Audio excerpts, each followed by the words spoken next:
and welcome to episode 13 of The Smallest Thing. I'm Lisa Manterfield.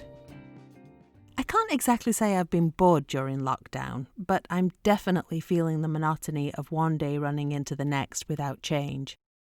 Weekends don't have the same meaning, and Fridays don't hold the excitement they once did. Our current lockdown orders still forbid us to travel outside the county, so getting away feels harder. We've been trying to come up with some creative ideas of how to change things up and create a break when we're not able to travel or do anything out of the ordinary. I'll share our ideas later and ask that you share yours. But first, Em is in her own version of lockdown and already feeling frustrated. So sit back, relax, and enjoy this week's episode of The Smallest Thing. Welcome to the serialized audiobook, The Smallest Thing, written by Lisa Manterfield, read for you by Charlie Sanderson. Chapter 13. Monday, August the 1st.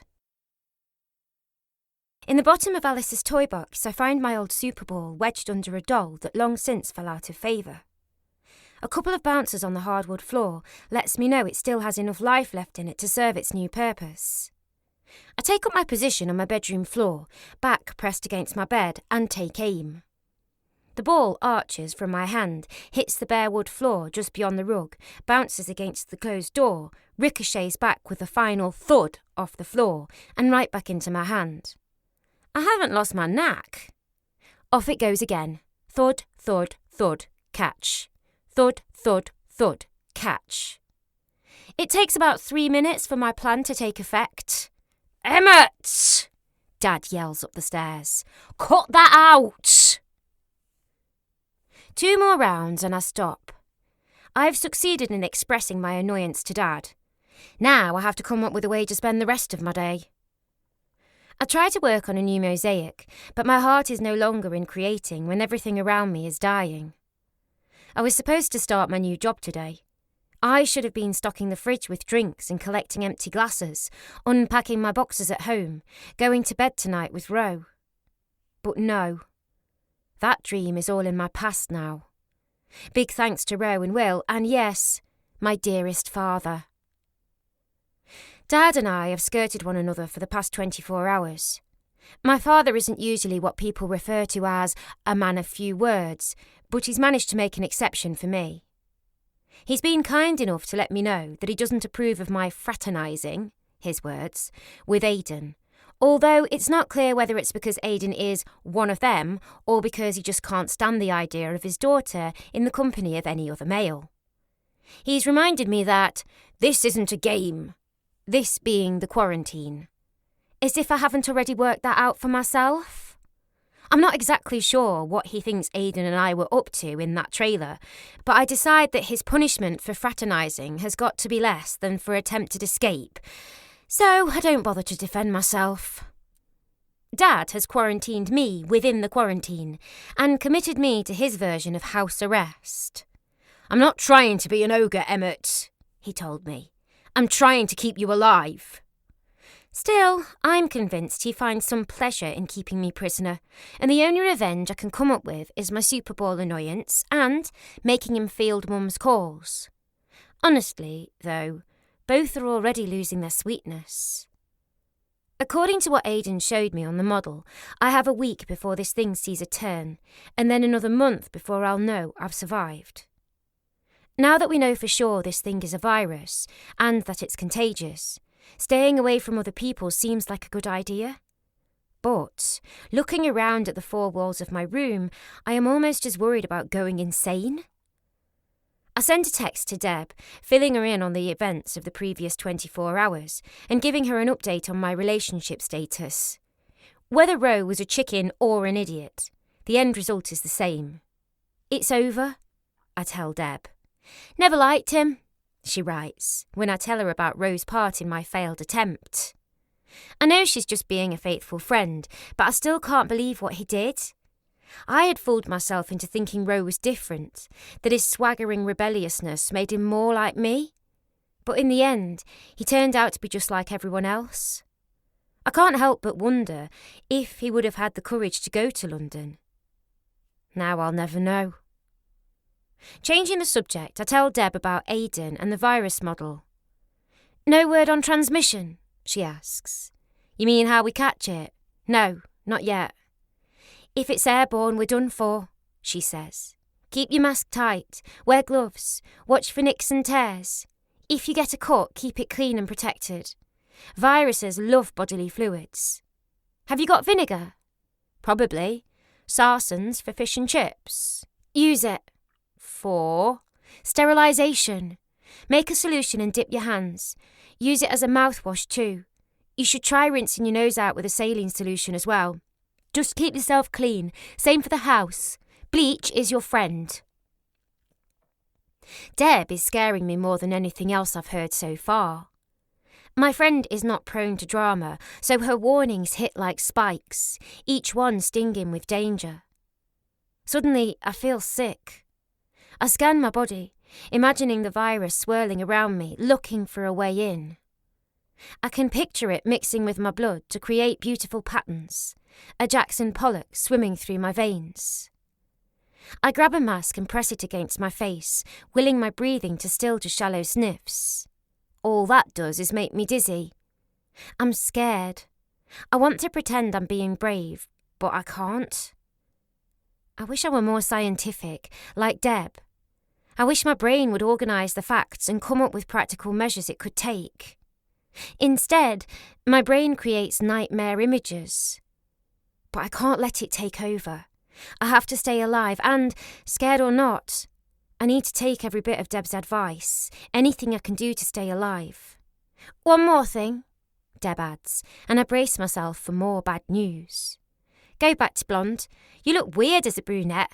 Plus, how can I call you salty when you're not? I promise her I'll do it as soon as I can. When Dad leaves that afternoon, I scour the house, gathering everything Deb suggested. My own internet search turns up information on the right way to wash my hands, plus old wives' tales for staving off infections, so I add those to my arsenal. Out of curiosity, I Google deadly Siberian virus, and am shocked to find I have to scroll through several pages of news about our village before I get to anything about Siberia. But when I do, I wish I hadn't. Alongside maps of the region and the images of the virus that Aiden showed me are photographs of frightened-looking people surrounded by teams of protected aid workers and close-ups of victims' symptoms. I gaze into the terrified eyes of people a continent away, and I see myself. I scrub my skin under a hot shower until the water runs cold. I rinse my nose with a salt solution, gargle with vinegar and scrub my hands with salt and lemon juice until they're almost raw. If this thing is going to take up residence inside me, it's going to have to fight for squatters' rights. I put clean sheets on my bed and slip into fresh pyjamas. With no better plan in mind to stay healthy, I climb into bed. It's barely 3 o'clock. I must have dozed off because the next thing I know, my phone is buzzing beside my bed. This is Aiden, I read, an unexpected thrill jolting through me. You okay? I flop back on the bed, trying to come up with a witty response, something more than yes to keep the conversation going. Good, is all I can say. Did I get you in trouble? Within seconds, 3 little dots appear on my screen to let me know he's typing. I wait, dreading that he'll tell me he's been fired or transferred. Told her I was offering humanitarian aid, which is true, smiley face. Did she ask what I was doing there? Don't worry, your secret's safe with me. Where are you? I type. Mess tent, dinner. You? I don't tell him I'm lying on my bed, even though I sort of want to. Just chilling out, I type instead. We banter back and forth, snippets of chit-chat, until we fall into a rhythm, like 2 old friends catching up. Everything feels wrong about this, about flirting with Aiden while people around me are fighting for their lives. But I long for something that feels normal and, outside of Deb, Aiden is one of the few people I can really talk to. But when he mentions London, I feel a pang of sadness, a reminder that this isn't a normal conversation, that my whole life has changed in the past couple of weeks. I was supposed to be there now, I write. Got a job. I'm sure they'll hold it for you, he types back. I'm sure they won't. Only place I ever wanted to live. What's wrong with here? Apart from the obvious. Apart from that. I tried to frame my response. What specifically was wrong with here? Everything, but nothing, really. I am descended from 10 generations of village dwellers, but somewhere in my blood courses the DNA of a city girl. Just never belonged here, I type. Does that make sense? 100%, he replies. My mum always says that some people are just itchy and they have to keep moving until the itching stops. Is that why you wanted to leave London? Sort of. I wait, hoping he'll explain, but when the next text comes through, all it says is, just wanted to be somewhere I could be useful. And they sent you here. Actually, I requested it. Got itchy again. Lying on my bed, I smile to myself. I've never been able to put into words what drew me so powerfully to London, but Aiden has worded it perfectly. London scratches my itch. As the sun makes its slow descent to the horizon, I lie in the fading light for hours, my mind tossing around thoughts about the virus, how it got here, and if it will really go away. I bat around a jumble of images, of Ro, of Will, of Aiden's concern and the feelings of attraction it has roused in me, which brings me back to the village and the people who are no longer here. None of it seems real. As mad as I am with Mum, I keep waiting for her and Alice to come bursting through the door, laughing themselves silly at the great prank they've pulled on Dad and me. I'd do anything to have that be the case. I squeeze my eyes closed and tell myself to sleep. Deb keeps sending me ideas to build my immunity, but they won't make an ounce of difference if I don't get some rest. It's almost impossible to sleep with the noise in my head and the absolute silence in the village. It's always been quiet here at night, but there was a sense of life happening. I'd hear cars pulling up and doors closing, the rumble of wheelie bins trundled to the curb, washing machines lurching into their spin cycles, and the village cats spatting over territory. Now I don't hear anything but the distant, dull thrum of generators and the occasional relief worker passing by. Everyone's on lockdown, nowhere to go and no reason to leave the house. It's so quiet, I wouldn't be surprised to open the curtains one morning and find the village gone. Our house perched on an island of rock with nothing but darkness as far as the eye can see. I roll onto my side and pull the blankets up. I hate when my thoughts turn dark like this. They seem to do it so often these days. I sleep fitfully for a few hours, waking around dawn feeling restless and fidgety. I pull Alice's pandycorn into bed with me and wrap my arms around it, resting my cheek on my own hand. I need to feel something warm and alive, even if the something is only me. I miss Alice. I miss her soft hair and her strawberry smell.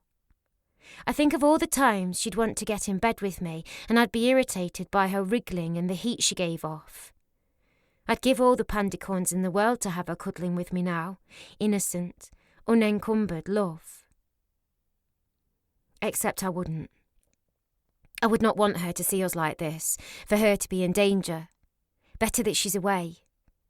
I don't know what she'd do if anything were to happen to Dad and me, but I can't let myself think about that now. I'm not sure I can let myself think about that ever. I push Pantycorn to his own side of the bed and pull my hands inside my pyjamas, wrapping my arms around myself like Deb and I did. The sensation of touch on my skin is shocking, even though the touch is my own. When was the last time anyone touched me? I run my hand across my belly and my thoughts jump to Ro. Ro was the last human touch I felt, and the thought makes me sick. Underneath the hatred and resentment that cloud my thoughts of him is a flicker of a memory of something good. His touch. I wish I could float out of bed and away across the hills to a time before it all went to hell. If Ro touched me now, it wouldn't feel the same. But his is the only touch I know, so I push aside all that I know now and go back to what I need. I wriggle out of my PJs and let the cool air spark against my skin. I keep my eyes closed and conjure an image of Rose's face from a time when things were good. I see his long hair and his mischievous smile as he looks down at me. I arch my back against the cool sheets and feel the prickle of desire between my legs. I imagine him standing at the foot of my bed and opening his shirt. I stretch my toes toward him, willing him to come to me. But when I open my eyes, in the dim early morning light, it's Aiden's image I see. The details of his features aren't clear, but I know those eyes. They light up, and I know underneath his respirator he's given me one of his cheeky grins. He holds my gaze for a moment, and the grin drops into a gentle smile, but his eyes don't leave mine. I like his eyes, his tiger eyes, and I'm struck by how much of a person you can get to know through these two small windows, and how much you can get to know through actions. He covered for me with my dad and even hid my backpack. That shows kindness and trust. He's seen a world way beyond my little village, and you can almost see his experience crackle in him. And he's funny too. His last text said, "Please don't run away. It will be no fun here without you." Underneath was a repeat of his cartoon face, but instead of circles for eyes, he'd drawn 2 little hearts. The drawing made me laugh. Yay me! I got a boy's phone number with 0 chance of a date. A date. If it wasn't for the suits and the rules and the protocol, would that really be a possibility? Or have those things forced our simple attraction to bloom into something more, a natural pursuit of the forbidden? If Aiden and I had met under other circumstances, would the attraction have been the same? Would we have even noticed one another? If I saw him now in the street without his suit, just an ordinary guy going about his business, would the attraction be there? I knew the answer. I saw it in his eyes and I felt it in me.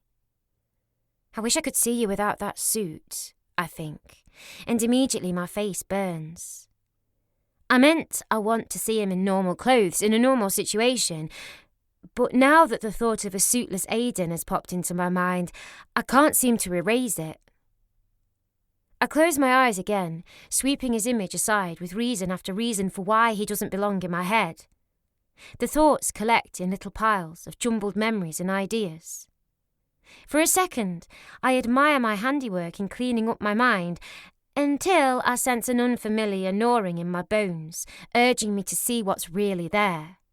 I push myself back into my pillow and crack open my eyes. The image of Aiden is still there in the early dawn light, and he's still smiling. His is a gentle smile, a kind smile. There is no mischief or lust in his eyes. I know what the look feels like, but it's a ludicrous idea. You can't fall for someone you've never even seen, can you? I don't even have any idea what Aiden looks like underneath his suit. All I have is my imagination, and it has decided he's hot. I'll pull back the covers, giving Aiden a flash of thigh, and invite him in.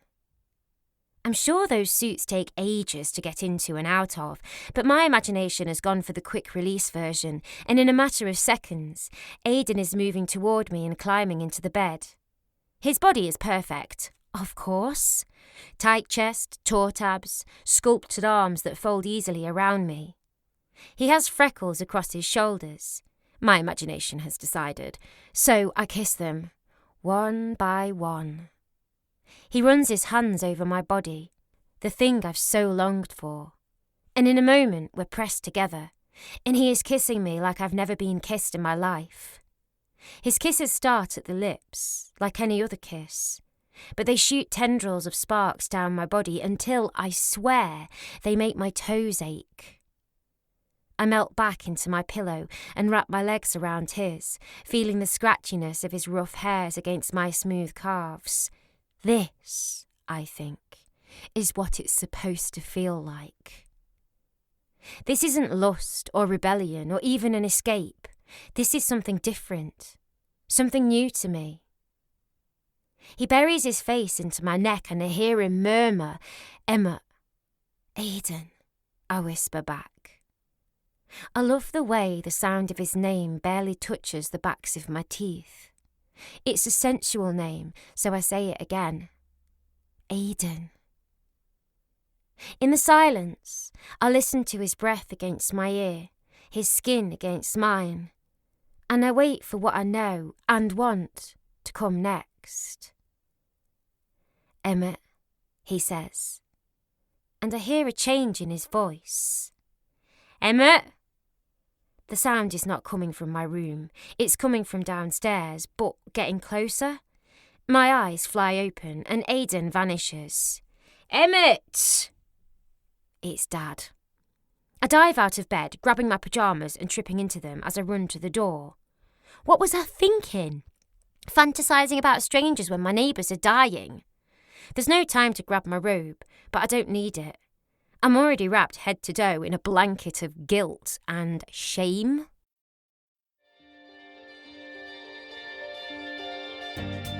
Welcome back.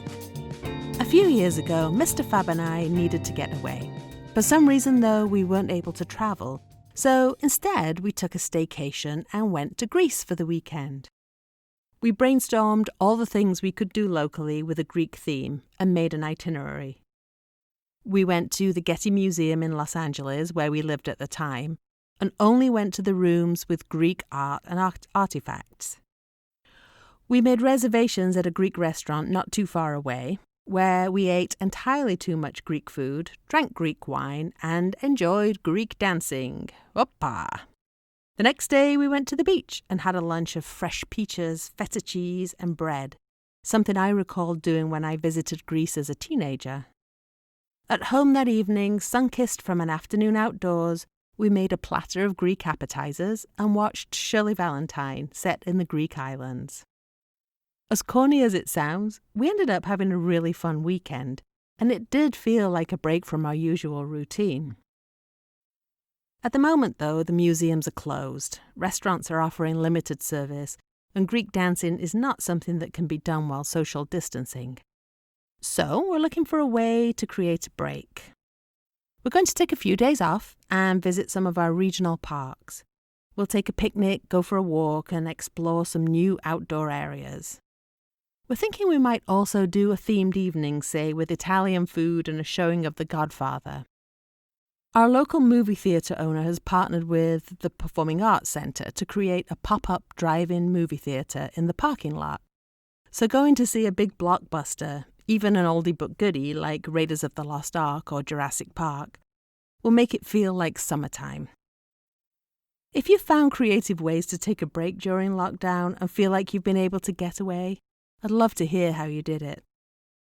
If you're looking to pass some time with reading this summer and you don't want to wait to find out what happens to Em, you can pick up your own copy of The Smallest Thing or my first novel, A Strange Companion. Both books are available at online retailers and independent bookstores, as well as directly from me. If your local library supports digital lending through apps such as Hoopla, you can also request a copy from them. You can find all that information on my website at lisamantefield.com. Thanks for listening and for supporting this show. Until next week, stay safe. Thanks for listening to this episode of The Smallest Thing. To make sure you don't miss next week's episode, you can subscribe now on Apple Podcasts, Google Podcasts, Spotify, and more. If you'd like to support the show, please leave a review and share this series with others you think might enjoy it. If you're on Instagram, tag me there at lisamantefield_, or follow me on Facebook at author Lisa Mantefield and Twitter at Lisa Mantefield. My newsletter subscribers are always the first to know about my news, events, upcoming releases, giveaways, and more. Sign up for monthly delivery at lisamantefield.com/subscribe and get your complimentary copy of Love, Lost and Letting Go, 3 of my short stories. Thanks to Justin Joseph for producing and editing this show, and to Ketsa.uk for the music. That's all for this episode. Thanks for listening.